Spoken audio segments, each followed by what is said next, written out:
Dieu a une parole pour moi. Dieu a une parole pour moi. Dieu a une parole pour moi. Dieu a une parole pour moi. J'aimerais que tu le dises vraiment avec conviction que Dieu a une parole pour moi. Dieu a une parole pour moi. Bien aimé, nous bénissons le Seigneur. J'avais, pour ceux qui étaient en train de me suivre, j'avais dit qu'à partir de cette semaine, à partir de ce dimanche jusqu'au dimanche prochain, nous allons commencer par établir quelque chose dans la communauté. Nous allons commencer par établir quelque chose au niveau de la communauté. Bien aimé, le terme c'est établir.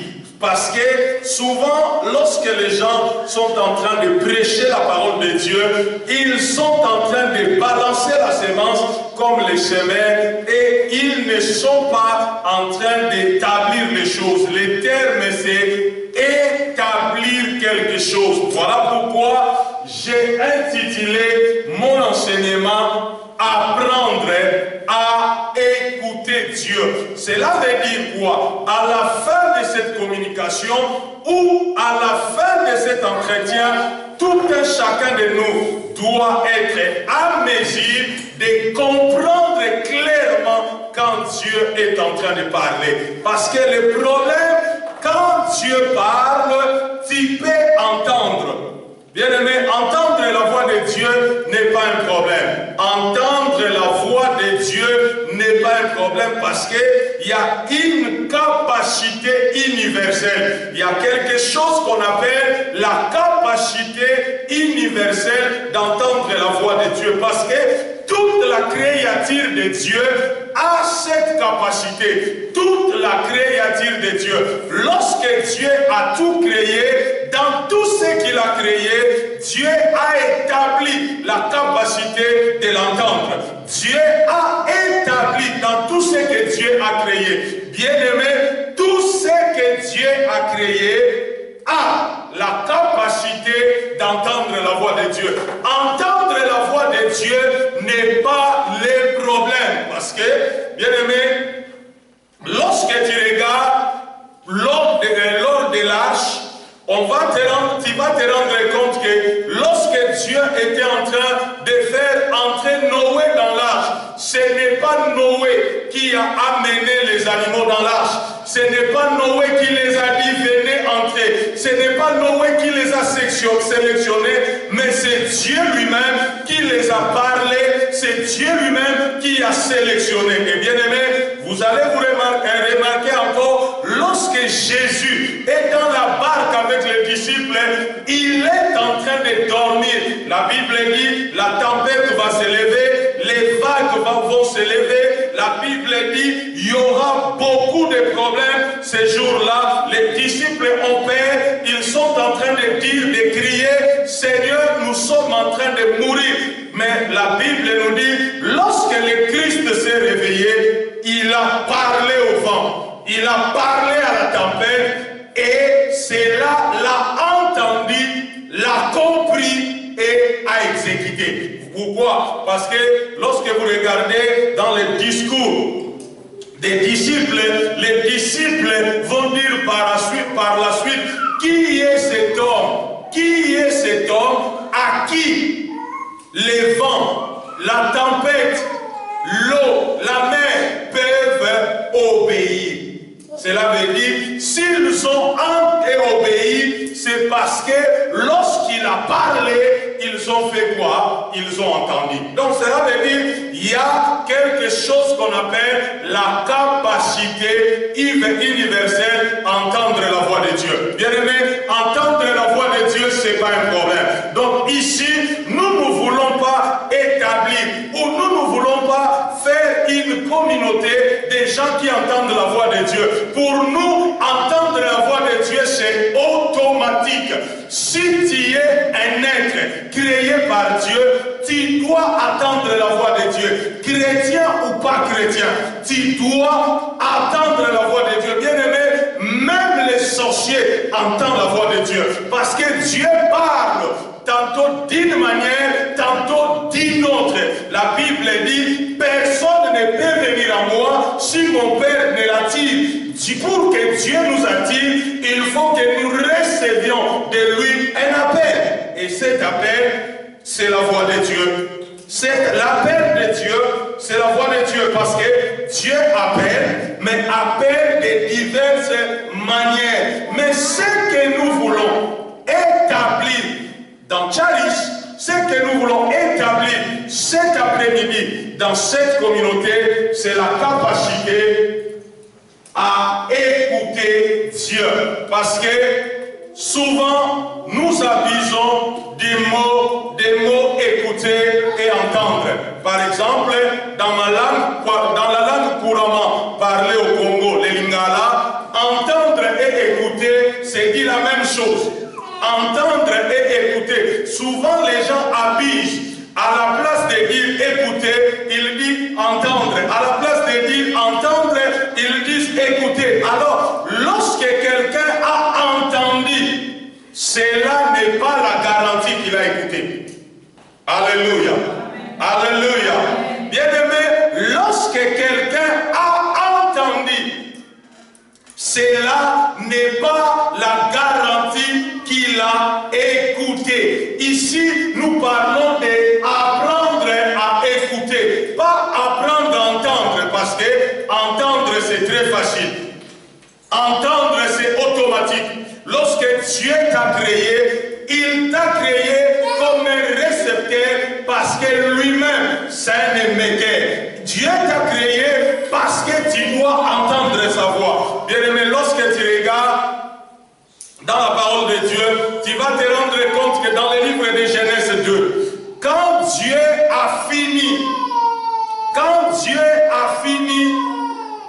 de créer l'homme, de faire l'homme, de tirer l'homme de la terre, l'instant d'après, la Bible nous dit, Dieu lui parla.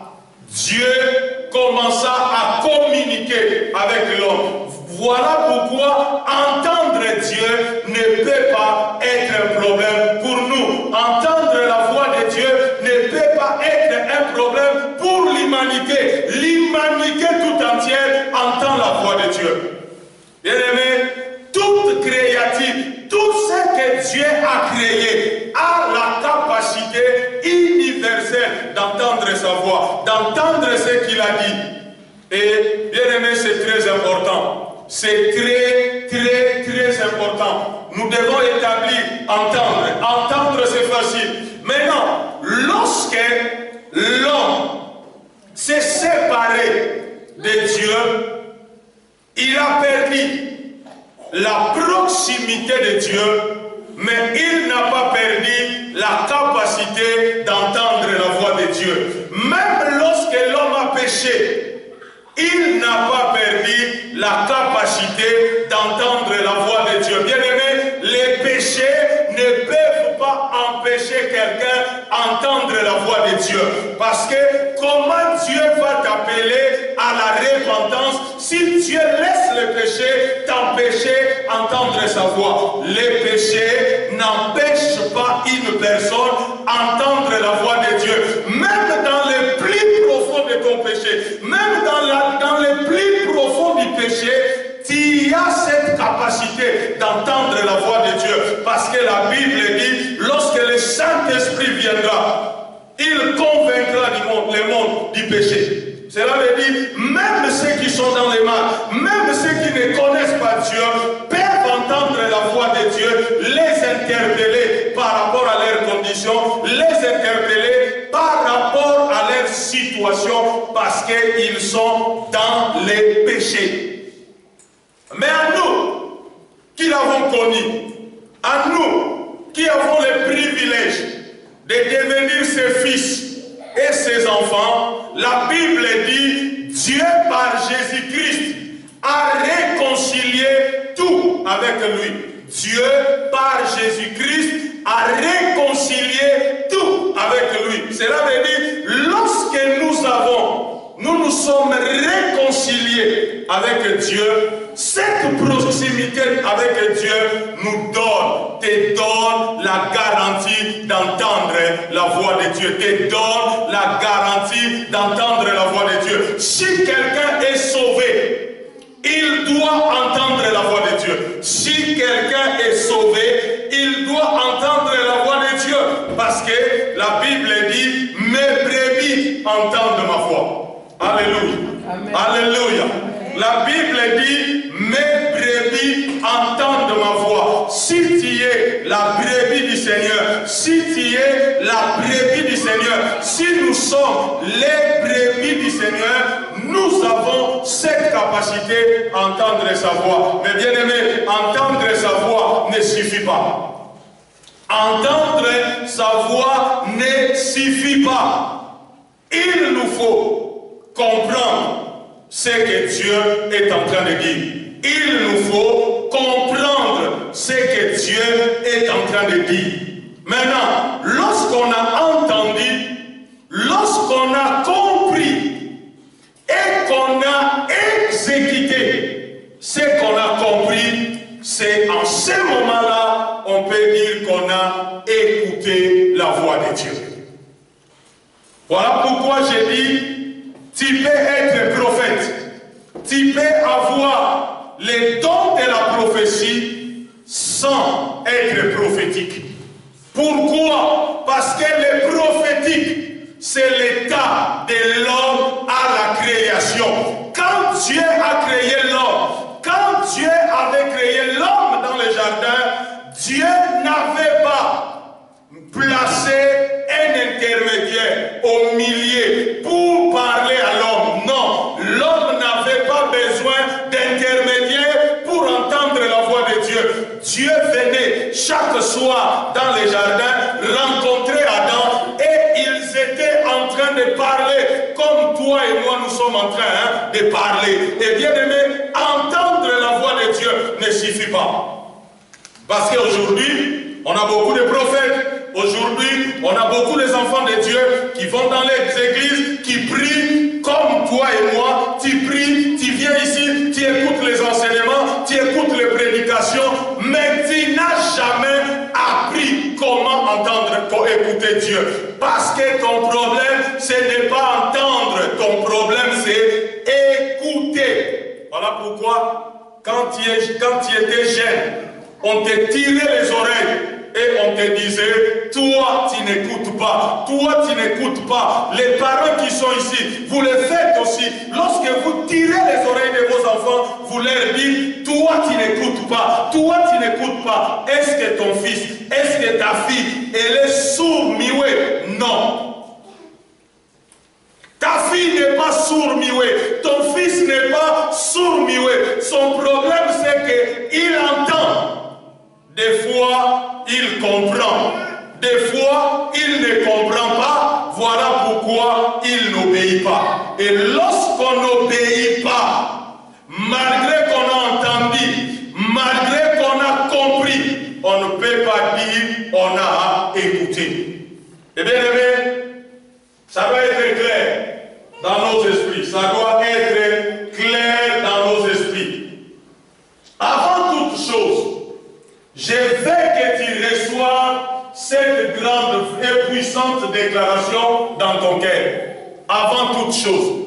Tu n'as pas besoin d'écrire dans ton cahier, avant toute chose, je veux que tu reçoives de cette grande et puissante. C'est dans ton esprit que tu dois recevoir. Avant toute chose, ce que je dois comprendre. Avant toute chose, ce que nous devons comprendre en tant que communauté, c'est que Dieu parle. Alléluia. Amen. Alléluia. Amen. Ce que nous devons comprendre, c'est que Dieu parle. Ce n'est pas une option. Ce n'est pas une option. Ce n'est pas une particulier. Ce n'est pas réservé aux pasteurs. Ce n'est pas réservé aux apôtres. Ce n'est pas réservé aux prophètes. Ce n'est pas réservé aux docteurs. Ce n'est pas réservé aux évangélistes. Avant toute chose, je veux que tout un chacun de nous reçoive cette grande et puissante vérité. Quelle est cette grande et puissante vérité? C'est que Dieu parle. Dieu n'est pas un muet. Dieu n'est pas un muet. Dieu n'est pas un muet. Cela veut dire, si tu n'écoutes pas la voix de Dieu, si tu n'entends pas la voix de Dieu, il y a un problème, hein, Seigneur. Avant toute chose, je veux que ça soit clair dans l'esprit de tout un chacun de nous. C'est une grande vérité, c'est une vérité puissante. Lorsque nous venons ici, ça doit être clair dans ton esprit. Nous venons parce que Dieu veut nous parler. Nous venons parce que Dieu veut nous parler. Lorsque tu lis ta Bible à la maison, lorsque tu médites ta Bible, voilà pourquoi lorsque la Bible dit médite la parole, lorsque tu es en train de méditer la parole de Dieu, lorsque tu es en train de réfléchir sur la parole de Dieu, le but c'est que Dieu veut te parler. Dieu parle. Bien aimé, c'est une grande vérité. Lorsque un homme ignore cela, il risque de mourir en esprit. Pourquoi? Parce que la vie est dans la parole de Dieu. La Bible dit, Jésus dit au diable, l'homme ne vivra pas de pain seulement. L'homme ne vivra pas seulement de durum. L'homme ne vivra pas seulement de la chicoine. L'homme ne vivra pas seulement du riz. L'homme ne vivra pas seulement du KFC. L'homme ne vivra pas de la semoule. L'homme ne vivra pas du poulet. L'homme ne vivra pas du gâteau. L'homme vivra de toute parole qui sort de la bouche de Dieu. Donc comme la vie est associée au parler de Dieu, bien aimé, on doit retenir cette grande vérité que Dieu parle. Pourquoi Dieu parle? Parce que la vie est associée au parler de Dieu. Nous vivons parce que Dieu continue à nous parler. Bien aimé, les jours où Dieu cesse de parler à l'homme, l'homme ne peut pas continuer à vivre. Pourquoi? Parce que Dieu l'a établi ainsi. Dieu continue à parler. Bien aimé, et si Dieu parle, une telle déclaration ou une telle vérité doit amener dans le cœur de l'homme un changement radical de posture. Bien aimé, si tu sais que Dieu parle, tu ne peux pas rester la même personne. Tu ne peux pas rester la même personne. Bien aimé, même les animaux, lorsque Dieu parle, ils bougent. Même les vents, lorsque Dieu parle, ils réagissent. Même la tempête, lorsque Dieu parle, ils réagissent. Alors, si tu sais que Dieu parle, si tu es sûr, si tu as reçu dans son cœur, si tu as reçu dans ton cœur cette grande et puissante vérité que Dieu parle, tu ne peux pas rester la même chose. Tu ne peux pas, bien aimé, tu ne peux pas rester la même chose, bien aimé. Si Dieu parle, une telle déclaration ou vérité doit amener dans le cœur de l'homme un changement radical de posture, c'est-à-dire la manière de voir Dieu et de l'approcher. Si Dieu parle, cela doit changer ta compréhension de qui il est. Cela doit changer ta compréhension de le percevoir. Cela doit changer ta compréhension de le voir, de le regarder. Cela doit changer ma compréhension. Cela doit changer mon approche de Dieu. Cela veut dire, si dans cette communauté, tout un chacun de nous se résout cet après-midi à se dire que Dieu parle. Et si Dieu parle, cela exige un mouvement de ma part. Amen. Si Dieu parle, cela exige un mouvement de ma part. Je ne peux pas continuer à entendre la voix de Dieu et rester au même endroit. Je ne peux pas continuer à entendre la voix de Dieu et rester dans la même position. Cela amène la mort spirituelle. Cela amène la mort spirituelle. spirituel. Parce que la voix de Dieu amène la vie. La voix de Dieu amène le mouvement. La voix de Dieu amène l'action. La voix de Dieu amène une réaction. La voix de Dieu amène des habilités à faire des choses. Lorsque Dieu parle, bien aimé, cela produit un changement radical, un changement. Je suis en train de parler d'un changement radical. Donc cela doit amener dans le cœur de l'homme cette vérité que Dieu parle. C'est une vérité, ce n'est pas un mensonge. Bien aimé, Dieu parle, ce n'est pas un mensonge, c'est une vérité. Ce soir, cet après-midi, je viens confirmer que Dieu parle. Et lorsque Dieu parle, cette vérité doit changer la réalité de la vie d'un homme.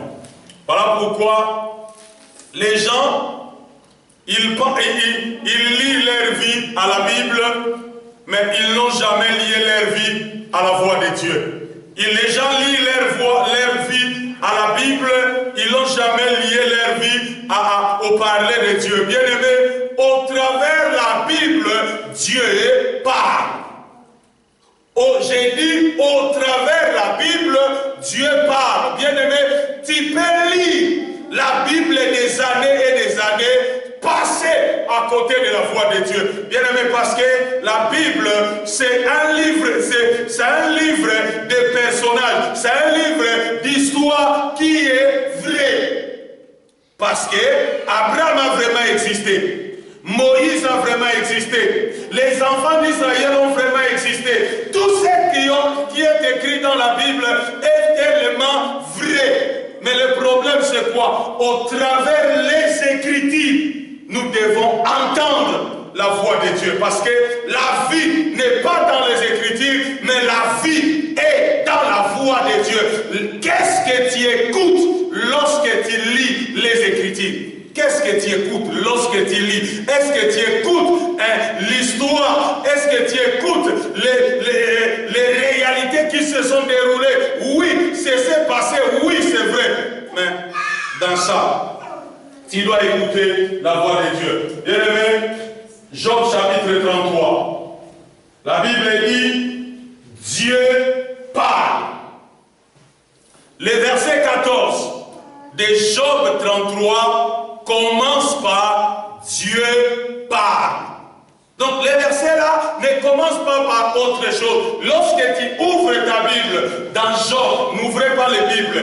Il y a la Bible ici au tableau. Donc le texte qui est au tableau, c'est ça la Bible. Lorsque tu ouvres ta Bible dans le livre de Job, au chapitre 33, lorsque tu arrives au verset 14e, la première évidence que tu as est que Dieu parle. Mais on dit, il parle cependant, tantôt d'une manière, tantôt d'une autre. Et l'on n'y prend point garde. Le problème, ce n'est pas Dieu ne parle pas. Le problème, ce n'est pas que Dieu ne t'a pas dit. Mais ce matin, au réveil, Dieu t'a parlé.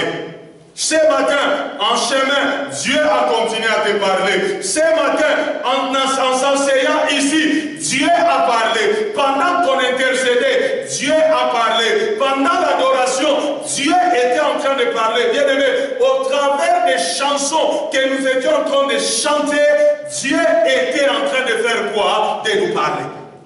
Dieu était en train de nous parler. Dieu était en train de nous parler. Mais le problème, la Bible dit, cependant, l'on n'y fait pas garde. Le problème, ce n'est pas Dieu. Mais le problème, c'est que les hommes fassent garde. Que le problème, c'est que les hommes fassent attention lorsque Dieu est en train de parler. Voilà ce que nous voulons établir dans cette communauté. C'est que lorsque Dieu parle, tout le monde doit être en position. Je dis toujours, j'ai aligné ma vie à faire comme ça. Je vis toujours comme ça. Moi, je vis toujours comme ça. Je ne vis pas comme ça. Hein? comme quelqu'un qui est fatigué de la vie. Non, je ne vis pas décandis. Bien aimé, dans ma vie, je vis toujours comme ça. Je suis toujours en position pour courir avec la pensée de Dieu, pour courir avec la parole de Dieu. Donc lorsque Dieu parle, je n'ai pas besoin de commencer à réfléchir 1000 fois. Lorsque Dieu dit on y va, parce que j'étais en train j'avais déjà une position, je commence à courir. Alléluia. Alléluia. Bien aimé, pourquoi Dieu nous parle? Parce que Dieu n'est pas notre journaliste préféré. Je vais te donner une information, grande révélation. Dieu n'est pas notre journaliste préféré, hein? Qui vient nous donner des informations. Non, Dieu n'est pas notre journaliste préféré. Regardez ce que la Bible dit dans Ésaïe. La Bible dit, ne pensez plus aux événements passés et ne considérez plus ce qui est ancien. Ne pensez plus aux événements du passé et ne considérez plus ce qui est ancien. Pourquoi? Voici, je vais faire une nouvelle chose sur le point d'arriver. Ne la connaissez-vous pas? Il dit, je mettrai un chemin dans le désert et des fleuves dans la solitude. Je mettrai un chemin dans le désert et des fleuves dans la solitude. Pourquoi Dieu parle? Parce qu'il veut initier quelque chose de quoi? De nouveau. Dieu ne nous laisse pas vivre avec l'onction du passé. Dieu ne nous laisse pas vivre avec la grâce du passé. Dieu ne nous laisse pas vivre avec la révélation du passé. Dieu ne nous laisse pas vivre avec des aptitudes du passé. Dieu veut faire quelque chose de nouveau et avant de faire quelque chose de nouveau, Dieu l'annonce d'abord.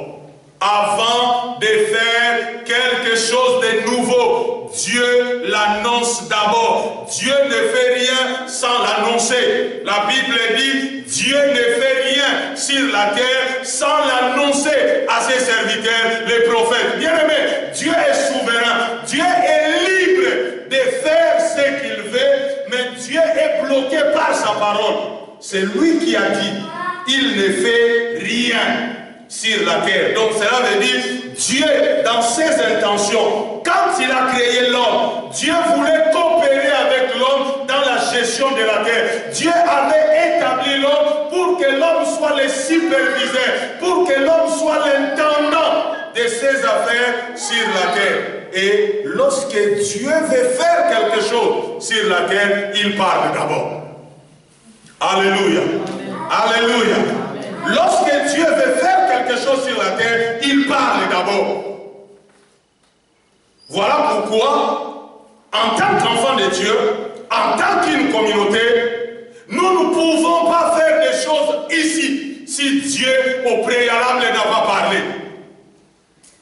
Nous ne pouvons pas arrêter de faire des choses si au préalable tu n'as pas entendu la voix de Dieu. Si tu n'as pas la voix de Dieu, bien aimé, la vie de beaucoup d'entre nous, la vie de l'Église, la vie des enfants de Dieu, la vie du peuple de Dieu est remplie de frustration. Pourquoi? Parce qu'on fait des choses sans entendre la voix de Dieu. On fait des choses sans coopérer avec le Créateur. On fait des choses sans s'aligner à la volonté de Dieu. Pourquoi Dieu parle? Parce qu'il veut faire quelque chose de nouveau. Il veut faire quelque chose de nouveau. Cela veut dire là où tu es. Je viens te rassurer cet après-midi qu'il y a quelque chose de nouveau qui va arriver dans ta vie. Il y a quelque chose de nouveau qui va arriver dans sa vie. Voilà pourquoi Dieu me dit, établis ma voix dans la communauté. Établis ma voix dans la communauté. Pourquoi les gens d'Acharis doivent entendre la voix de Dieu, doivent écouter la voix de Dieu? Parce que il veut amener à l'existence l'existence les choses qui n'existent pas. Regardez la création. La Bible dit, c'est par la foi que nous savons que Dieu a créé le monde par la parole. Dieu part pour amener ce qui n'existe pas à l'existence. Dieu part pour amener premièrement ce qui n'existe pas à l'existence. Tu vois comme je suis là. Si Dieu dit, j'ai 1,20 m, l'instant d'après que Dieu finit de parler, ma taille s'est réduite. Pourquoi? Parce que Dieu, lorsqu'il parle, c'est pour amener à l'existence des choses qui n'existent pas. Bien aimé, en d'autres termes, Dieu veut créer les choses que nous n'avions jamais vues. Donc, tu peux accéder, tu peux voir, tu peux toucher, tu peux saisir, tu peux capter, tu peux entrer dans les choses que tu n'as jamais vues seulement au travers de la voix de Dieu. Seulement au travers de la voix de Dieu. C'est au travers de la voix de Dieu. Cela veut dire, Dieu doit te parler. Il doit te dire, va là-bas. Dieu doit te parler. Il doit te dire, fais ceci. Dieu doit te parler. Il doit te dire, lève-toi. Dieu doit te parler. Il doit te dire, bouge. Dieu doit te parler. Il doit te dire, fais ceci, fais cela, pour entrer dans les dimensions où tu n'as jamais été, ou pour toucher des choses que tu n'as jamais vues. Bien aimé, les choses que nous n'avions jamais vues, les choses que nous n'avions jamais touchées, viendront dans ma vie, viendront dans nos vies, dans les parler de Dieu. Voilà pourquoi on doit établir les parler de Dieu dans Charis. Voilà pourquoi dans Charis, on doit être désiré de la voix de Dieu. On ne doit pas être comme les enfants d'Israël qui ont refusé, qui ont dit à Moïse, Moïse dit à Dieu de te parler qu'à toi. Nous ne voulons pas que Dieu nous parle. Non, mais nous devons, à la fin de cet enseignement, on va prier, on va dire, Seigneur, nous sommes désirés de ta voix. Nous voulons entendre ta voix. Nous voulons t'en parler. Nous voulons ta voix parce que sans ta voix, il n'y a pas de vie. Alléluia. C'est ce que nous voulons établir. C'est ce que nous voulons établir. Rendre tout un chacun de nous désiré de la parole de Dieu. Rendre tout un chacun de nous amoureux de la parole de Dieu. Amoureux de la voix de Dieu. Pas amoureux des bons enseignements. Les gens remplissent des cahiers de bons enseignements. Les gens remplissent des bibliothèques, des bons livres. Des gens remplissent les maisons, des Bibles, des logiciels de la Bible. Mais les gens n'aiment pas la voix de Dieu. Bien aimé, la voix de Dieu, c'est au-delà de ce qui est écrit. La voix de Dieu, c'est au-delà de ce qui est écrit. Bien aimé, tu dois aimer la voix de Dieu. Tu dois dire, Seigneur, parle-moi. Seigneur, je veux ta voix. Seigneur, je veux t'écouter. Alléluia. Amen. Alléluia. Amen. Bien aimé, lorsque Dieu parle, il veut faire de nous des futuristes. Il veut faire de nous des futuristes. Cela veut dire des hommes et des femmes séparés du passé pour vivre dans les plans et dans les buts prophétiques de Dieu. Bien aimé, Dieu veut faire de toi une femme futuriste. Dieu veut faire de toi un homme futuriste. Un homme qui vit, un homme qui espère, un homme qui est attaché, un homme qui est associé au plan éternel, au plan et aux objectifs prophétiques de Dieu. Parce que, regardez nos vies. Souvent on passe notre temps à vivre dans le passé.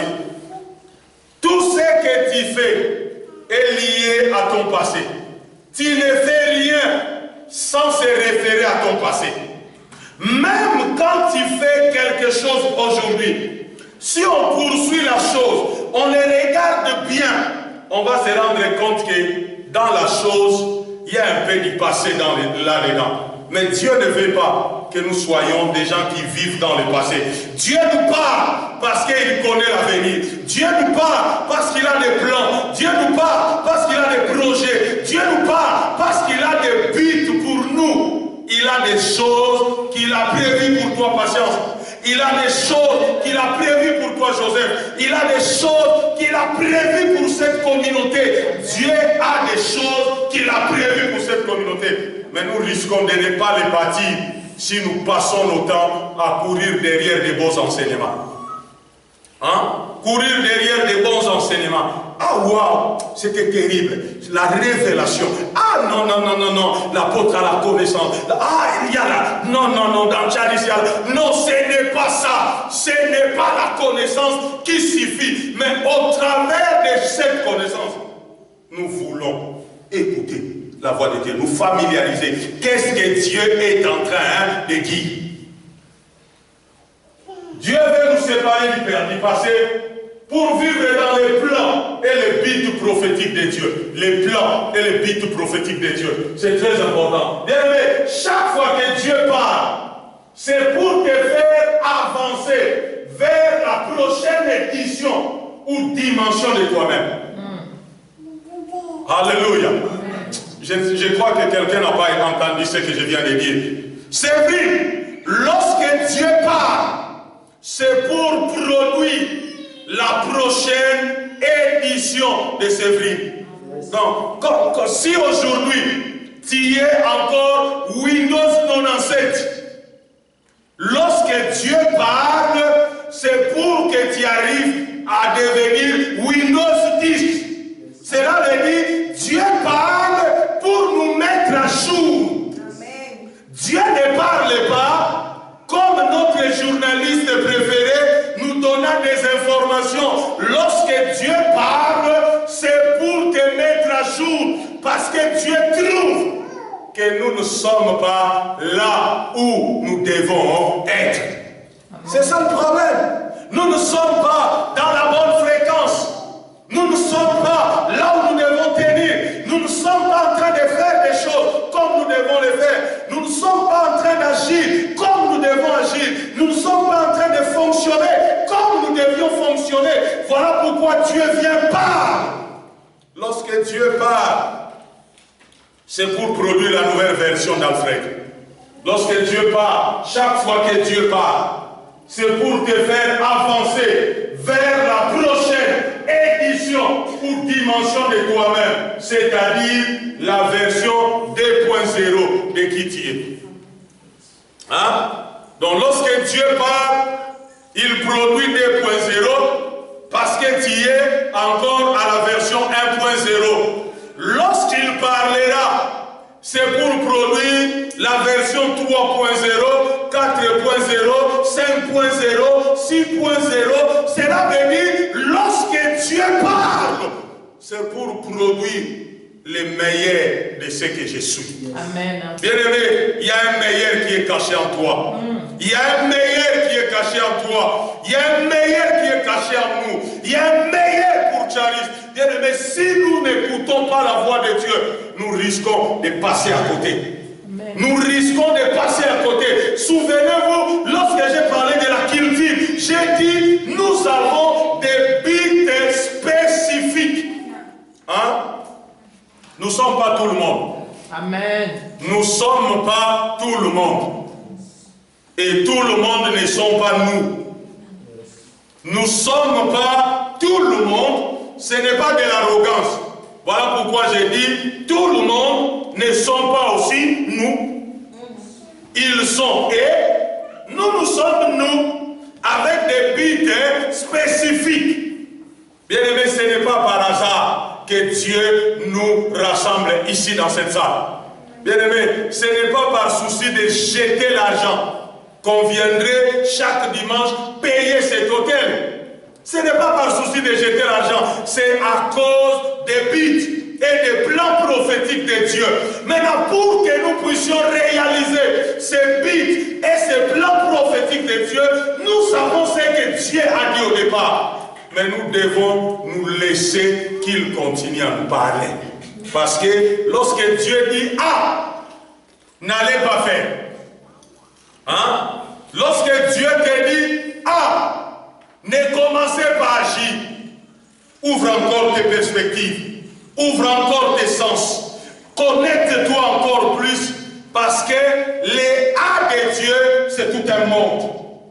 Les A de Dieu, c'est toute une philosophie. Dieu a dit, nous sommes infirmiers. Jairus, nous sommes infirmiers. Dieu a dit, nous sommes la race de Noé. Je n'ai pas encore commencé à enseigner, mais je connais. Pendant que j'ai marché avec Dieu, Dieu m'a dit pourquoi nous sommes la race de Noé. Voilà pourquoi je m'appelle Noah. Dieu, mon père ne me l'a pas donné ce nom-là. Tout simplement parce que j'ai écouté la voix de Dieu. Dieu a dit, vous êtes la race de Noé. Dieu a parlé en termes de race. Voilà pourquoi j'ai dit que Tchali c'est une famille. Voilà pourquoi j'ai dit que Tchali c'est une nation. Voilà pourquoi j'ai dit que Tchali c'est une communauté. Parce que Dieu nous voit comme une race. Bien aimé, j'étais seul.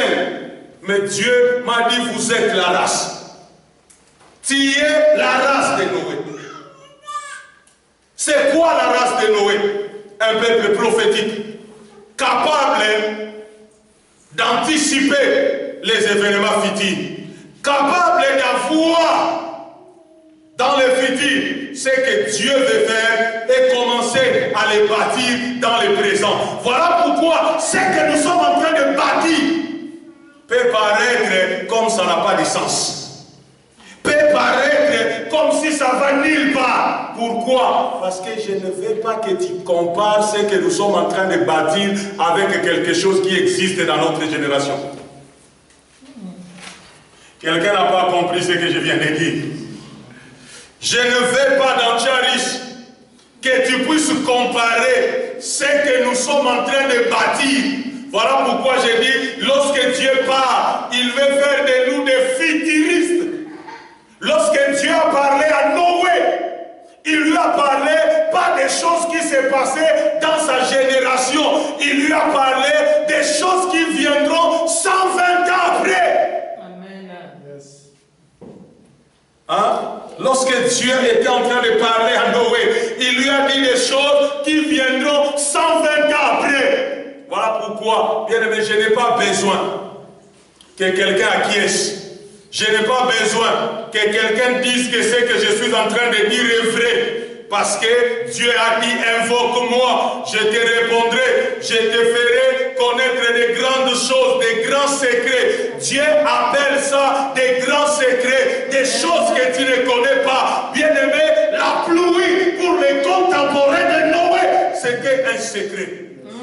C'était quelque chose qu'ils ne connaissaient pas. Voilà pourquoi on traitait Noé de tout. Heureusement, il n'y avait pas des écolos à l'époque de Noé.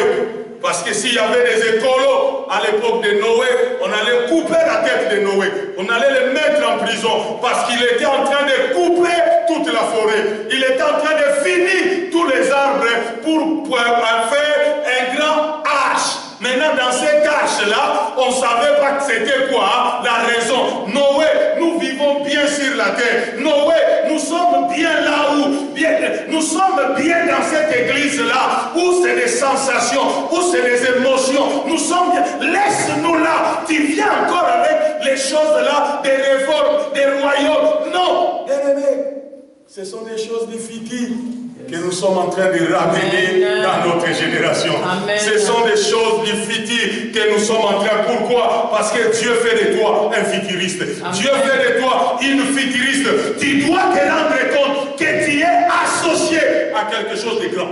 Amen. Voilà pourquoi ne regarde jamais. Voilà pourquoi dans Charis, je ne veux pas que quelqu'un vienne me dire un jour où là où j'étais, on faisait comme ça. Si tu me dis seulement ça, le risque c'est quoi? C'est de te ramener là-bas. Parce que là où tu étais, ils sont en train de servir Dieu. Vous étiez en train de servir Dieu, mais pas avec le même mandat que Charis. Nous sommes des futuristes. Voilà pourquoi nous devons établir la voix de Dieu dans la communauté. Nous devons établir. Les termes, c'est établir. Bien aimé, nous n'irons pas. Noé, malgré qu'il avait écouté, que fait l'âge, mais il ne s'est pas arrêté là. Chaque jour, il a écouté la voix de Dieu. Parce que s'il n'avait pas continué à écouter la voix de Dieu, il n'aurait pas compris à quel moment entrer dans l'arche. Parce que c'est Dieu qui avait donné le signe. Parce que c'est Dieu qui lui a dit que maintenant il va pleuvoir. C'est Dieu qui lui a dit, maintenant je vais juger le monde. Très important. Chaque fois que Dieu parle, c'est pour te faire avancer. Bien-aimé, tu ne peux pas venir dans cette communauté et rester la même personne après une année. Pourquoi? Parce qu'au mois de mars, je vous ai promis, au mois de mars, il y a une évaluation.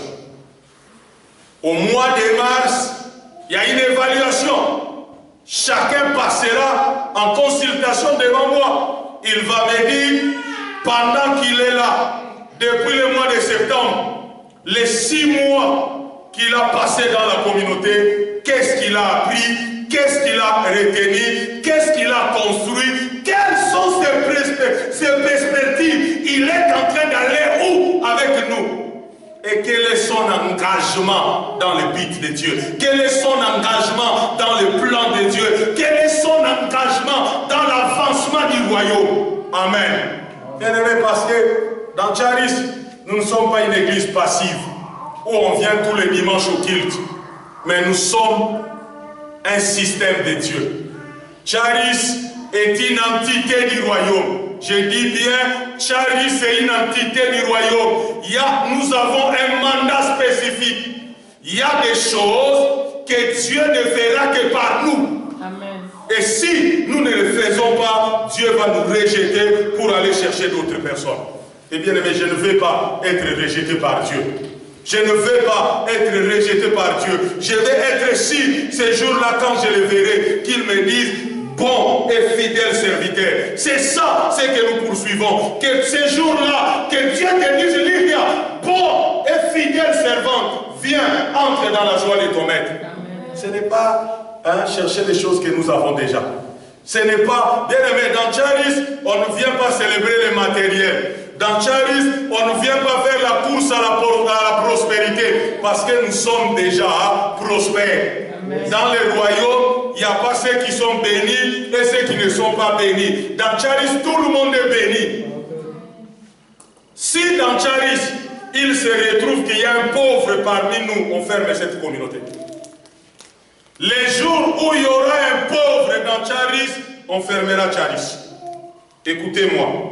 Pourquoi? Parce que je viendrai chercher l'argent et à manger chez vous des forces pour que cette personne ne reste pas dans cette condition.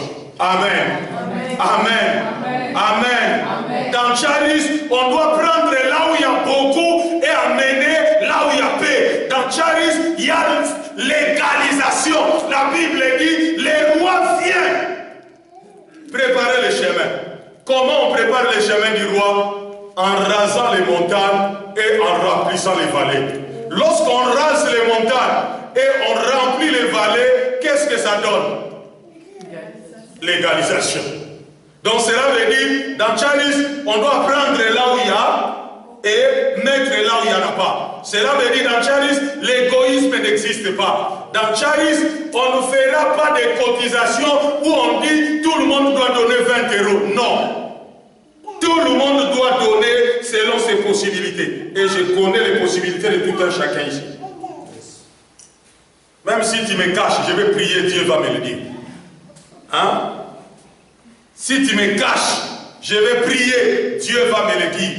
Bien-aimé, les jours où il y aura un pauvre dans Charis, écoutez-moi, même si je meurs demain, Joseph, patience, l'a dit, écoutez-moi bien, dans Charis, il n'y aura jamais de pauvres. Sinon, on va créer des démons de pauvreté. Hein? Le frère est dans les problèmes. Au lieu de l'aider, la caisse de l'église a l'argent. Les frères à côté à 15 000 en banque, qu'il regarde chaque matin quand il se réveille, il prend son ordinateur, il regarde si son argent est toujours là. Tu as 15 000 en banque, mais il y a quelqu'un à côté qui est en train de souffrir.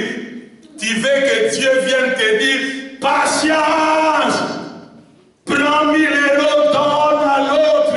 Dieu ne viendra n'attend pas. Dieu a déjà parlé dans sa parole. Il a dit, c'est lui qui a des chemises, qu'il prenne un, qu'il donne à qui? À l'autre. Amen. Donc Dieu parle. Dans Charis, Dieu parle. Voilà pourquoi j'ai dit que dans Charis, tout le monde doit donner l'argent. Hein? Tout le monde, sauf personne.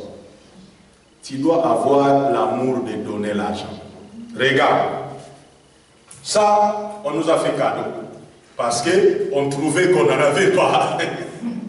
Hein? Ça, c'est le royaume. C'est une église qui nous a, un pasteur qui nous a fait cadeau. Je suis allé le voir, j'ai dit, président, dans ton bureau, dans ton bureau là-bas, tu n'as pas un projecteur qui traîne là-bas. Il dit non, pas bien. Je n'ai pas, mais je vais envoyer qu'on t'achète. Il a demandé au chargé des finances de son église de prendre l'argent et de nous acheter ça. Ça, à Zousla, on a acheté. Hein? Dans les 880 que nous avons cotisé.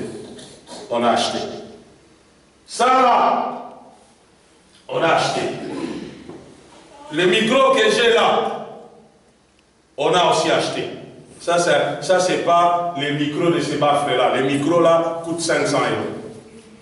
Ces micros là seulement que j'ai coûtent 500 €. Donc voilà pourquoi ne laisse pas ton enfant toucher. Hein? Si Dieu nous fait grâce, nous devons savoir, hein? 500 c'est beaucoup d'argent. Hein? 500 € c'est beaucoup d'argent. 500 € c'est la moitié d'un salaire. 500 € on peut aider les gens avec. Donc c'est très important. Pourquoi? Parce que toi tu as donné. Caméra, on a acheté. Pourquoi? Parce que tu as donné l'offrande. Parce que tu as donné ta contribution du royaume. Amen. Hein? Donc chaque mois, tout le monde doit contribuer pour le royaume. Hein? Tout le monde doit contribuer pour le royaume. Ne te limite pas à donner la 10e littérale. Chaque mois, si Dieu te bénit, prends 20% de ton argent. Même 50% si tu es convaincu, donne à Dieu. Dieu sera content et l'œuvre de Dieu va faire quoi? Va avancer. Donc nous étions en train de dire, Dieu parle pour produire la deuxième version de ce que nous sommes. Hein? Yanera, il y a une deuxième version de toi. Plus meilleure, plus digne, plus capable, plus compétente, plus dynamique. Elle est en toi, cette deuxième version. Ton problème c'est seulement écouter la voix de Dieu. Si tu écoutes la voix de Dieu, tu vas aller là où Dieu t'attend. Amen. Regardez Matthieu chapitre 5, verset 43. On va avancer à cause de l'air. Matthieu chapitre 5, verset 43. La Bible dit ceci. Vous avez appris qu'il a été dit, tu aimeras ton prochain et tu haïras ton ennemi. Mais moi je vous dis, cela veut dire, il fait le parler de Dieu, fait de nous des futuristes.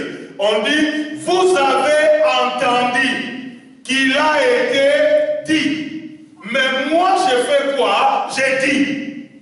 Cela veut dire, sortez du passé. Amen. Vivez dans le présent et dans le futur. Dans le présent et dans le futur. Dans le présent et dans le futur, ce que nous devons faire, c'est quoi? C'est aimer vos ennemis et bénissez ceux qui vous maudissent. Faites du bien à ceux qui vous haïssent. Priez pour ceux qui vous maltraitent et qui vous persécutent, afin que vous soyez fils de votre Père. Afin que vous soyez fils. Hein? Afin que vous soyez fils. Cela veut dire, on devient fils. On n'est pas fils de Dieu. On le devient. On le devient quoi? Par l'alignement à la volonté de Dieu. À comment nous nous alignons au principe de Dieu. À comment nous nous alignons à la voix de Dieu. Quand Dieu parle, nous exécutons. Quand Dieu parle, nous exécutons. Quand Dieu parle, nous exécutons. Nous grandissons. Nous devenons des fils. Il dit, afin que vous soyez fils de votre Père qui est dans les cieux. Cela veut dire, si on est ceux qui te persécutent, si tu es ceux qui te maltraitent, si tu es ceux qui te haïssent, si tu es ceux qui te maudissent, tu ne seras jamais le fils de ton Père. qui est dans les cieux. Hein? Pour être le fils de Dieu, pour être le fils de ton Père qui est dans les cieux, tu dois apprendre à aimer ceux qui te haïssent. Tu dois apprendre à prier pour ceux qui te maudissent. Tu dois apprendre à prier pour ceux qui te persécutent et ceux qui te maltraitent. Bien aimé, si nous avons bien compris que notre Dieu parle pour créer un futur, alors nous devons refuser d'écouter Dieu dans le passé. Alléluia. Alléluia. Alléluia. Bien-aimés, si nous avons capté, compris que Dieu parle pour produire un futur, lorsque Dieu parle, c'est pour produire un futur. Lorsque Dieu parle, ce n'est pas pour que tu viennes demain me dire, papa, moi je suis toujours comme ça. Non, c'est pour me dire, j'ai compris ce que Dieu a dit, je vais courir. Le terme c'est courir. Si nous avons compris que Dieu parle pour produire un futur, nous ne pouvons pas écouter Dieu dans le passé. Nous ne pouvons pas continuer, nous devons refuser. Le terme c'est refuser à écouter Dieu dans le passé. Parce que beaucoup d'entre nous ici écoutent Dieu dans le passé. Hein? Écoutent Dieu dans le passé. Mais avec l'attitude des gens qui veulent aller là où Dieu veut les amener. Nous devons écouter Dieu, nous devons entendre la voix de Dieu avec l'attitude des gens qui veulent aller là où Dieu veut t'amener. C'est vrai, Dieu veut t'amener quelque part. Dieu veut t'amener quelque part. Je le déclare, je le prophétise, que le diable ne veuille pas. Dieu veut t'amener quelque part. Et comme Dieu veut t'amener quelque part, il ne faut pas écouter Dieu dans le passé. Parce que lorsque vous regardez le livre des Juges, au chapitre 6, le verset 7 à 8 et le verset 12 à 13, on nous parle de l'histoire de Gédéon. La Bible nous dit, les enfants d'Israël sont sous la servitude des Madians. Les Madians sont en train de les coloniser, de les mater, de les maltraiter, de les piller, de faire tout ce qu'ils veulent avec Israël. Mais la Bible dit, à un moment donné, Israël crie à Dieu. Et voilà pourquoi des fois il faut crier à Dieu. Hein, quand ça ne va pas. Quand tu sais que tu es dans la volonté de Dieu. Quand tu sais que tu es en train de faire ce que Dieu veut. À un moment donné, il faut crier à Dieu. À un moment donné, nous devons crier à Dieu. Nous devons crier à Dieu. La Bible nous dit, lorsque les enfants d'Israël criaient à l'Éternel au sujet des Madians, la Bible dit, l'Éternel envoya un prophète aux enfants d'Israël. Il leur dit, ainsi parle le Dieu d'Israël. Et la Bible dit, quand le prophète a fini de parler, Dieu envoya un ange qui va apparaître à Gédéon. Et cet ange-là doit trouver Gédéon là où il ne devait pas être. Bien-aimé, l'ange a trouvé Gédéon. J'aime comment le président de Nayot explique ça. L'ange a trouvé Gédéon en train de battre les froment dans les pressoirs à vin. Hein? Dans les pressoirs à vin. Alors que les froment, on devait les battre sur la montagne. Pourquoi on devait les battre sur la montagne? Parce que il y a le vent sur le sommet du montagne. Parce que lorsqu'on bat le froment, on est en train de séparer la graine et l'écorce. Maintenant, on doit faire comme ça. Quand le vent passe, le vent amène les écorces, on récupère les froments. Maintenant, lui, il était en train de les battre dans les bois, dans le pressoir de vin, dans un endroit caché. Maintenant, le président de Nantes dit, il pense qu'il faisait ceci. Donc, pour utiliser le vent, quand il battait, Gédéon faisait comme ça. il jetait et il y avait ses amis qui faisaient.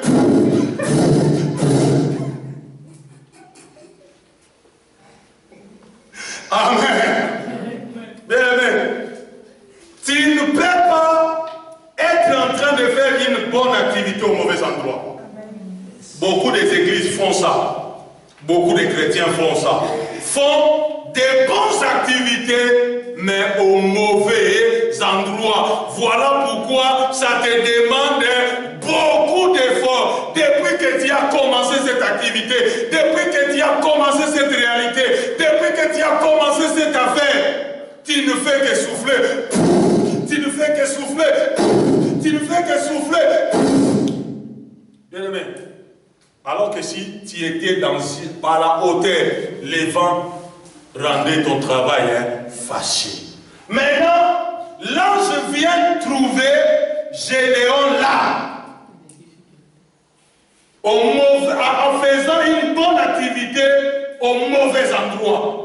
L'ange dit à Gédéon, parce que Gédéon était en train d'avoir peur des Madians. Pourquoi? Parce qu'à chaque fois qu'il accumulait de la nourriture, les Madians venaient piller tout. Maintenant, il devait le faire en cachette, à peur que les Madians viennent encore piller. Maintenant, l'ange vient dire à Gédéon, l'Éternel est avec toi, vaillant héros. Gédéon l'a regardé et dit, si tu sais vraiment ce que tu es en train de dire, moi Gédéon, vaillant héros, moi, vaillant héros, avec tout ce qui m'arrive, moi, c'est comme si, Dieu vient cet après-midi-là, il dit à Teddy, tu es vaillant héros. Teddy peut dire, Seigneur, moi, vaillant héros, si moi, vaillant héros, ce qui m'arrive là, Seigneur, c'est ce que Gédéon était en train de dire. Seigneur, ce qui m'arrive là, Seigneur, c'est qu'il dit, pourquoi toutes ces choses nous sont-elles arrivées? Pourquoi? Parce que Gédéon était en train d'entendre Dieu dans le passé. Bien-aimé, arrête d'entendre Dieu dans le passé. Parce que ton passé, c'est le filtre qui corrompt la pensée de Dieu, qui corrompt la voix de Dieu. Arrête d'entendre Dieu dans le passé. Mais Dieu nous a dit, nous sommes la race de Noé. Amen. Et nous nous regardons. Donc cela veut dire, nous n'avons la référence, ce n'est que Dieu. Je ne regarde pas d'où je viens, je ne regarde pas par où je suis passé, je ne regarde pas combien de dettes j'ai, je ne regarde pas est-ce que ce soir il y a à manger chez moi, je ne regarde pas est-ce que je suis marié, je ne me regarde pas, j'ai des enfants, je ne regarde pas et qu'on est en train, je regarde qu'est-ce que Dieu est en train de dire maintenant pour faire de moi un futuriste. Amen. Amen. On ne peut pas, bien aimé, on ne peut pas écouter Dieu dans le passé. Et lorsqu'on parle d'apprendre à écouter Dieu, cela veut dire devenir un peuple prophétique. Devenir un peuple prophétique. Lorsqu'on parle d'apprendre à écouter Dieu, apprendre à écouter Dieu, c'est devenir un peuple prophétique. C'est-à-dire, c'est quoi être un peuple prophétique? C'est développer la capacité d'écouter ou de comprendre quand Dieu parle. C'est ça ce que nous voulons établir dans Charis. Établir cette dimension ici. Établir la dimension prophétique. Cela veut dire faire de Charis une compagnie de prophètes. C'est ça la volonté de Dieu. Faire de Charis une compagnie de prophètes et de prophétesses. Cela veut dire qu'il y ait prophètes parmi nous ou qu'il n'y ait pas de prophètes parmi nous. Nous tous, nous sommes des prophètes et des prophétesses. Donc on peut venir un matin, un après-midi ici, on élève les mains. Quand on est en train de prier, Lévi commence à parler. Quand Lévi finit, Joseph prend le relève, commence à parler. Quand Joseph finit, sa femme prend la relève, continue à parler. Quand elle finit, ma femme prend le relève, la relève commence à parler.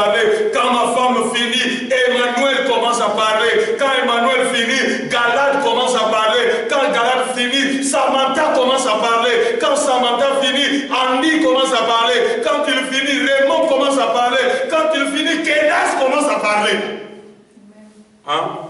Pourquoi? Parce que Dieu peut se servir de n'importe qui pour parler.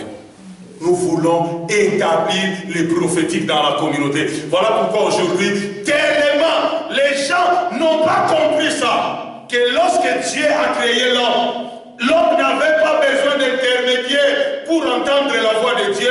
Voilà pourquoi aujourd'hui, les gens, moindre problème, il est déboussolé, il est en train de trouver par où il y a un prophète, par où il y a un prophète, par où il y a un prophète, par où il y a un prophète. Et voilà pourquoi aujourd'hui, on a des prophètes manipulateurs. Pour te dire la pensée de Dieu, tu dois donner 500 €. Hein? Si on te donne prophétie de 5 minutes, c'est 500 €. Si tu veux que le prophète aille jusqu'à 15 minutes, c'est 1000 €. Si tu veux que le prophète dise encore plus ou plus, c'est 5000, c'est 10 000. On est en train de vendre les prophéties. Pourquoi? Parce que les pasteurs, les évangélistes, les prophètes qui sont à la tête des communautés et des églises n'ont pas établi la dimension prophétique dans la communauté. Bien aimé, à la fin de cet enseignement, je vais prier. Et lorsque je vais prier, tout le monde ici va prophétiser. Tout le monde, j'ai dit, tout le monde sauf personne. Pourquoi? Parce que les prophètes, les apôtres sont appelés à établir les fondements. Cela veut dire amener les manteaux, à établir les réalités. Ici, ce n'est pas que c'est moi qui te ferai prophétiser. Je vais seulement t'amener à te rendre compte de qui tu es. Cela veut dire écouter, entendre la voix de Dieu, c'est un petit problème. Bien aimé, je n'ai pas besoin de prier pour entendre la voix de Dieu. Hein? Prier c'est bon. Je ne dis pas que prier c'est mauvais. Je ne dis pas ne priez pas. Parce que moi-même j'ai prié. Hein? Tous les matins on prie. Tous les mercredis on prie. Hein? Tous les après-midi quand j'ai le temps je prie. Les soirs quand j'ai le temps je prie. Donc cela veut dire je prie. Mais le problème, je n'ai pas besoin de prier, de prophétiser pour prier, prier pour prophétiser. Donc si je vais prophétiser pour tout le monde ici, je vais vous dire, mettez-vous là, alignez-vous. Je commence à prophétiser à toi, à toi, à toi, à toi, à toi, à toi, à toi, à toi. Je dis ce que Dieu me dit. Amen. Pourquoi? Parce que mon esprit est connecté au couloir de l'éternité. Je sais comment activer mon esprit. Je sais comment activer ma connexion. Je sais comment bouger dans les couloirs de l'éternité. Je sais comment bouger en esprit. La question c'est la connectivité. Hein? La question c'est la connectivité. La question c'est la connectivité. Hein? Votre correspondant est soit éteint ou hors périmètre cellulaire. Hein? C'est ça ton problème. Tu es souvent éteint. Hein? C'est ton problème, tu es souvent éteint. Même à l'église, tu es éteint. Tu es là en train de me regarder, mais en esprit, tu es éteint. Ou hors périmètre cellulaire.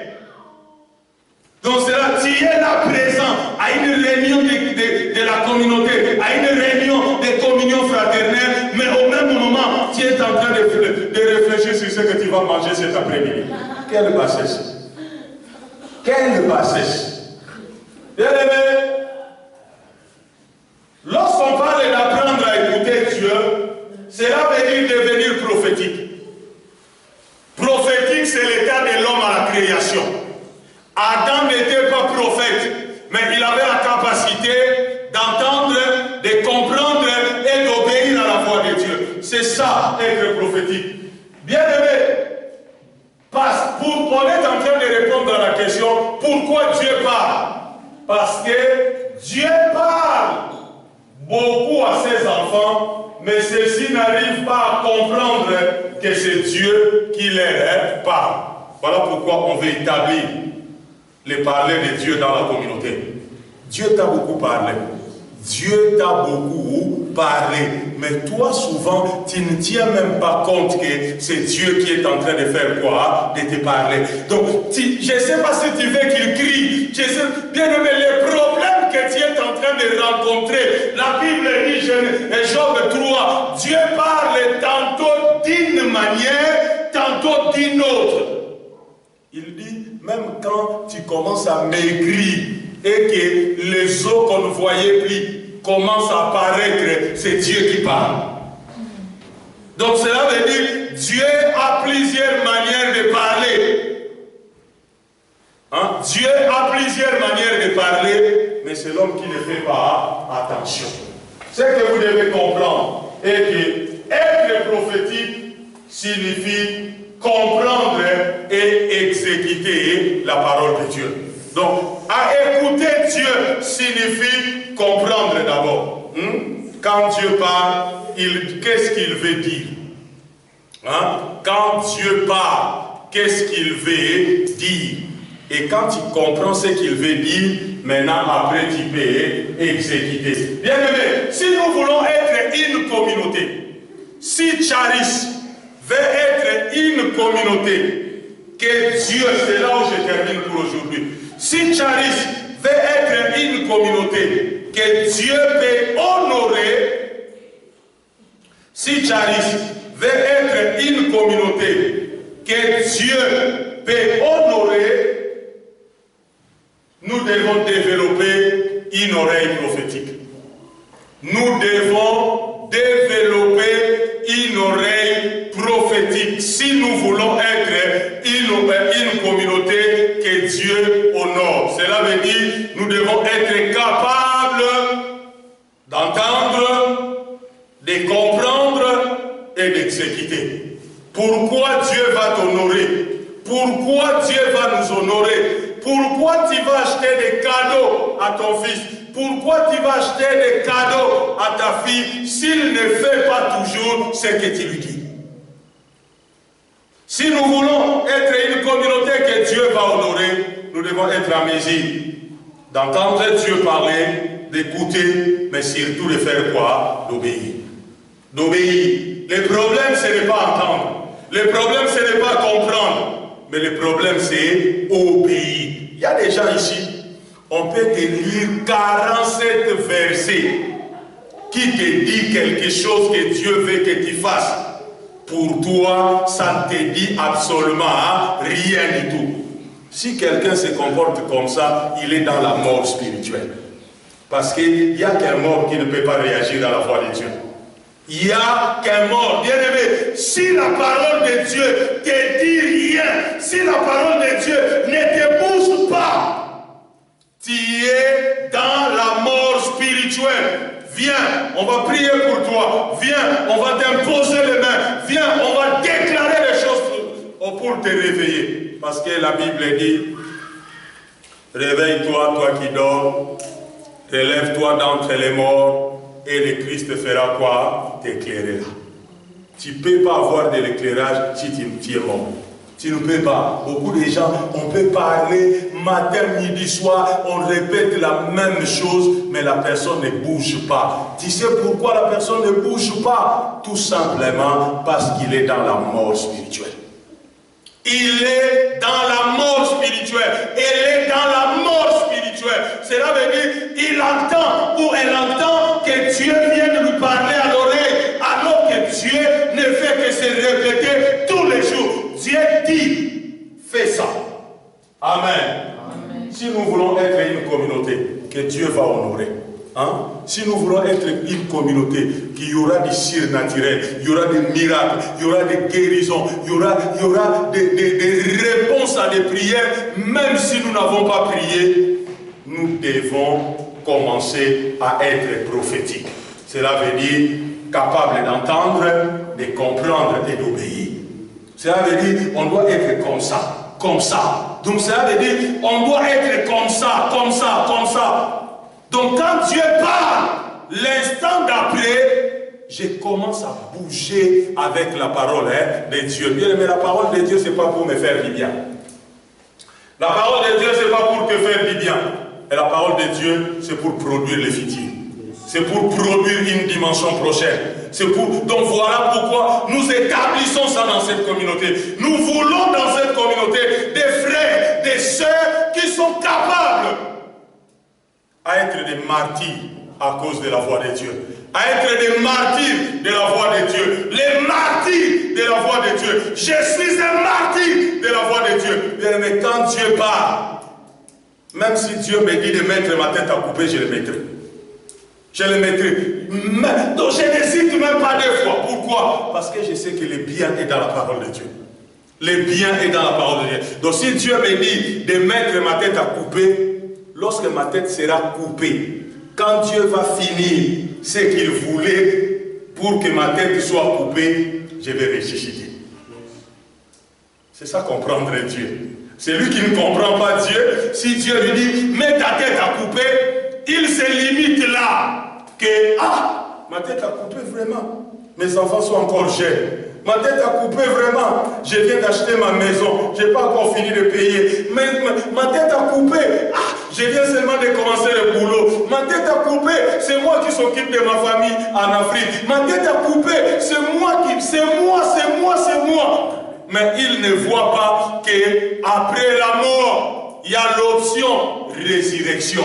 Parce que la mort et la résurrection marchent ensemble. Parce que la mort est la sémence de la résurrection. Yes. La mort est la sémence de la résurrection. Sans la mort, il n'y a pas de résurrection. Amen. Si tu veux ressusciter, meurs d'abord. Si tu veux ressusciter, commence par mourir. La mort, c'est la sémence de la résurrection. Cela veut dire la résurrection se trouve dans la mort. Voilà pourquoi c'est très important. Si nous voulons être une communauté que Dieu va honorer, mais les gens ne viendront plus à l'église pour écouter un bon enseignement, mais pour recevoir la voix de Dieu et aller vers l'étape prochaine. Ça, c'est le problème. Les gens vont dans les églises. Aujourd'hui, les gens courent séminaire sur séminaire. Quand ils écoutent seulement, il y a séminaire là-bas. C'est un bon prédicateur. C'est un docteur de la parole. Les gens courent là-bas. Ils ont des cahiers. Ils sont en train d'écrire. Je ne sais pas s'ils ont des projets d'ouvrir de l'église demain et utiliser ces cahiers-là pour prêcher. On ne sait pas. Mais donc les gens courent derrière la révélation, les gens courent derrière les bons prédicateurs, mais les gens ne courent pas derrière la voix de Dieu. Les gens ne viendront plus à l'église. Hein? Il y en a là, tu ne viendras plus à l'église pour écouter un bon enseignement. Vraiment, c'était chaud aujourd'hui. Non. Là, tu vas dire à tes copains au boulot, viens dans mon église. Quand mon père parle, mais cet homme, comment il peut parler comme ça? Mais derrière tout ça, tu n'as rien écouté comme la voix de Dieu. Hein? Derrière tout ça, tu n'as rien fait. Hein? On a parlé de culture et de valeurs clés. Mais ce dimanche, j'ai vu des gens dans cette communauté qui ont violé la culture de la communauté. C'est dimanche. Il y a des gens qui ont violé la culture de la communauté. Amen. Amen. Il ne faut jamais oublier que c'est Dieu, ce que Dieu fait aujourd'hui sur la terre. Nous l'appelons réforme apostolique et prophétique. Réforme apostolique et prophétique. Mais nous sommes en train de faire une réforme sur la terre. Dieu est en train de faire une réforme sur la terre. Et une réforme n'a jamais été une initiative humaine.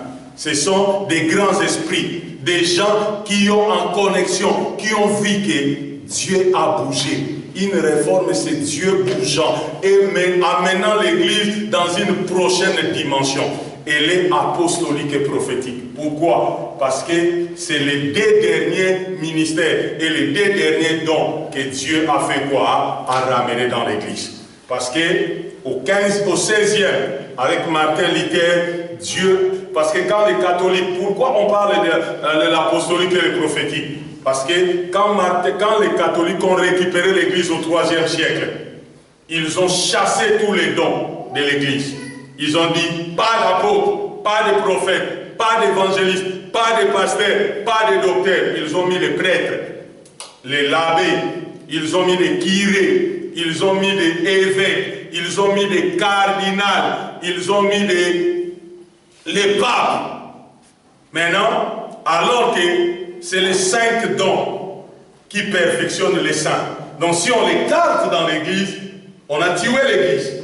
On a tué l'église. Pourquoi? Parce que les dons sont les canaux, sont les tuyaux au travers lesquels les ressources viennent de Christ pour perfectionner les saints. Amener la connaissance, amener les saints à l'unité par les moyens de la foi et amener les saints à la stature parfaite selon Christ, à la maturité. Maintenant, ils les ont écartés. Maintenant, quand il y a eu la première réforme, excusez-moi, quand il y a eu la première réforme au début du XVIe siècle avec Martin Luther, Dieu a ramené des dons dans l'église, des ministères. Dieu a ramené les pasteurs et les enseignants. Hein, dans les mouvements, dans le protestantisme, Dieu a ramené les pasteurs et les enseignants. Maintenant, c'était au début du XVIe siècle. On a continué l'église avec les pasteurs et les enseignants jusqu'au début du XXe siècle. En 1904, à Azusa Street, en Californie, aux États-Unis, Dieu va susciter le mouvement pentecôtiste avec William Seymour. Ceux qui font avec moi l'école fondamentale à la cellule le mercredi, on en a parlé. Hein? On est en train de parler de brefs aperçus de l'histoire de l'Église. Il y a ça dans les cahiers, il y a ça dans les manuels que tu as. Lis, tu verras ce que je suis en train de dire. Donc tu l'as déjà en disposition. En 1904, à Azusa Street, en Californie, à travers William Seymour, Dieu ramène la troisième grâce, qui est le ministère d'évangéliste. C'est avec le mouvement pentecôtiste qui a commencé ici au début du XXe siècle. Le mouvement pentecôtiste n'a pas commencé dans l'acte des apôtres. Ça a commencé ici au début du XXe siècle à Azusa Street, en Amérique. Dieu a ramené le troisième don. C'était le mouvement pentecôtiste. Et c'était les évangélistes. Avec le mouvement pentecôtiste, il y a eu des évangélistes qui se sont levés dans l'église, qui sont allés partout dans le monde prêcher la bonne nouvelle du salut. Ils ont prêché la bonne nouvelle du salut, amener les âmes à Christ. Maintenant, nous sommes en train de prêcher pour sauver la bonne nouvelle du royaume. Parce que c'est la bonne nouvelle du royaume qui servira de témoignage pour que la fin puisse arriver. Pas la bonne nouvelle du salut. Il y a la différence entre la bonne nouvelle du salut et la bonne nouvelle du royaume. Maintenant, les évangélistes sont allés. Jusqu'en 1980, dans l'église, on disait que les prophètes n'existaient pas. Dieu a suscité des hommes, parmi un monsieur qu'on appelle Billy Hamon. Cet homme a beaucoup travaillé concernant les ministères de prophètes dans les corps de Christ. C'est à partir de 1980 qu'on a commencé à parler encore de prophètes. Avec les renouveaux charismatiques, avec le mouvement de réveil, les prophètes sont revenus dans l'église. Voilà pourquoi les gens qui sont nés de nouveau, qu'il y a quelques jours là, quand ils se disent prophètes, ils ne savent même pas c'est quoi un prophète dans les ministères. Ils croient que le prophète du ministère, c'est un voyant qui lit des bonnes aventures, qui dit aux gens des choses que les gens peuvent comprendre eux-mêmes par Dieu. Les prophètes doivent nous instruire dans les voies de Dieu, nous donner les grandes lignes de Dieu par rapport à la génération. Le prophète doit introduire l'Église dans la pensée de Dieu. Le prophète vient nous dire, maintenant voilà là où Dieu est en train d'amener le monde. Voilà là où Dieu est en train d'amener. Il y a une crise financière, il n'y a pas eu de prophète pour prophétiser. Il y a eu Ebola, il n'y a pas eu de prophète pour prophétiser. Il y a eu un massacre à Paris, il n'y a pas eu le prophète pour prophétiser. Il y a eu 11 septembre aux États-Unis, il n'y a pas eu de prophète pour prophétiser, mais les gens veulent toujours être des prophètes. Parce qu'ils croient que être prophète, c'est faire les voyants. Un prophète qui fait les voyants n'a pas compris la dimension prophétique dans le Nouveau Testament. Amen. Et vers 1990, 10 ans après, qu'on a commencé à parler de l'apostolique. On a commencé l'apostolique. L'apostolique est différent de l'apostolat. Hein? L'apostolique est différent de l'apostolat. quelqu'un peut s'appeler apôtre sans avoir la grâce apostolique. Paul dit, selon la grâce qui m'a été donnée, j'ai posé les fondements comme un sage architecte. Si tu veux reconnaître un apôtre, il y a des choses. Il y a des composants de la grâce apostolique. C'est la dimension d'architecte et la dimension de sagesse. Donc il y a des gens qui se disent apôtres, c'est des fous. Donc quand tu regardes comment il réfléchit, quand tu regardes comment il fait des choses, quand tu regardes comment il vit, mais parce qu'il porte une grande Bible et qu'une sœur porte pour elle le sac, il croit qu'il est devenu apôtre. Non. On va aborder ça. On est arrivé à la fin. Si quelqu'un peut poser une question par rapport à ce qu'on a vu. Samantha.